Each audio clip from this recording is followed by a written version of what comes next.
देवरानी जेठानी का बच्चे के प्रति स्नेह। एक नगर में देवरानी जेठानी रहती थी।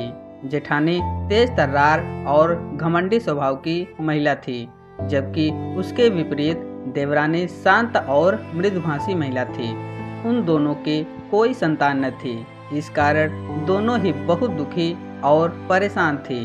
संतान प्राप्ति हेतु जो कोई भी उपाय और पूजा पाठ लोग बताते थे, वे सब करती थी, परंतु वे दोनों अभी तक संतान सुख से वंचित थी। एक बार उन दोनों को एक महिला ने बताया, नगर में एक बहुत ही सिद्ध महात्मा आए हुए हैं। कहते हैं कि उनके दर्शन करने मात्र से ही लोगों का कल्याण हो जाता है।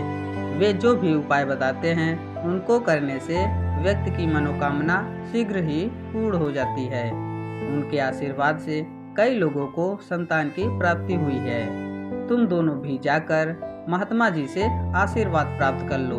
ये सुनकर वे दोनों महात्मा के पास पहुंच जाती है और उनको प्रणाम कर अपनी समस्या बताती है। उनकी समस्या सुनकर महात्मा जी कहते हैं, तुम्हारी समस्या का उपाय तो है, पर बहुत कठिन है। कर सकोगी तुम दोनों? महात्मा की बात सुनकर दोनों एक साथ बोल उठी, जी महात्मा जी, उपाय कितना ही कठिन क्यों ना हो, हम दोनों उसे जरूर पूरा करेंगे। बस आप उपाय बताइए। उनकी बात सुनकर महात्मा बोले, इस बार आने वाली अमावस्या को तुम दोनों 1 साल से कम उम्र के बच्चे के जन्म के समय बाल लेकर आना, यानी जिस बच्चे का मुंडन संस्कार ना हुआ हो। याद रखना, बाल कटे हुए ना हो, जड़ से उखड़े हुए होने चाहिए। उन बालों से मैं एक ताबीज बना दूंगा, जिसे पहनने से तुम्हें वर्ष के अंदर ही संतान सुख की प्राप्ति होगी। महात्मा जी को प्रणाम कर दोनों वापस घर आ गई। अब वे ऐसे बच्चे की तलाश में जुट गई जो 1 वर्ष का न हुआ हो और उसका मुंडन संस्कार भी न हुआ हो। सौभाग्य से उन्हें एक बच्चे का पता चल गया, जो खेत में काम करने वाली महिला का बच्चा था। अमावस्या का दिन आया तो दोनों खेत जा पहुंची और वहीं बैठकर इंतजार करने लगी कि महिला बच्चे के पास से हटे तो वह बच्चे के बाल ले सके। तभी महिला ने बच्चे को दूध पिलाकर चटाई पर लिटा दिया और उसके पास अपनी बड़ी बेटी को बैठाकर खेत में काम करने चली गई।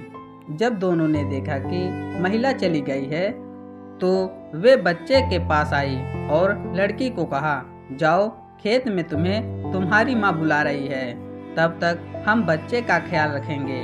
लड़की चली गई। उसके जाते ही जेठानी ने जल्दी से बच्चे के बाल मुट्ठी में पकड़कर नोच लिए, जिससे बच्चा तड़प उठा और बहुत जोर जोर से रोने लगा। उस दुधमुहे बच्चे का करुण रुदन सुनकर देवरानी के आंसू आ गए। वह उसे गोद में उठाकर सिर को सहलाने लगी। तभी उसकी जेठानी बोली, अरे ये क्या कर रही हो? जल्दी से बाल उखाड़कर चलो, नहीं तो वह महिला आ जाएगी। उसकी बात सुनकर देवरानी बोली, नहीं दीदी, ये काम मुझसे ना होगा। आप देख रही हैं ना कि आपके इस तरह से बाल नोच लेने से बच्चा कैसे दर्द से छटपटा रहा है। जेठानी बोली, अरे पागल हो गई है क्या? ऐसे किसी भी बच्चे से ममता दिखाएगी तो कभी भी तू माँ नहीं बन पाएगी।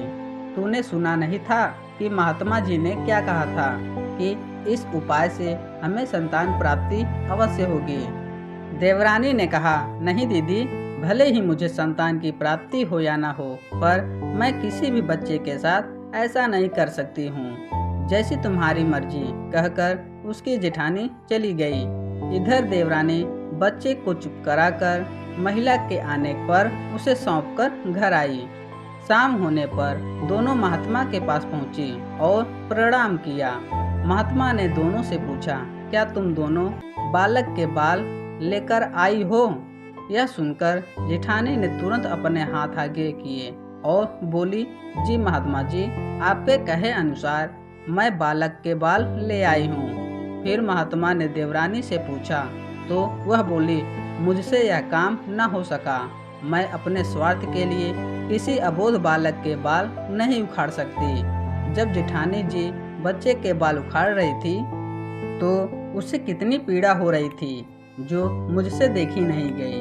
अब चाहे मुझे संतान सुख की प्राप्ति हो या न हो, पर मैं यह घृणित कार्य नहीं कर सकती। महात्मा जी मुस्कुराते हुए बोले, यह तो तुम दोनों की परीक्षा थी जिसमें तुम सफल हुई।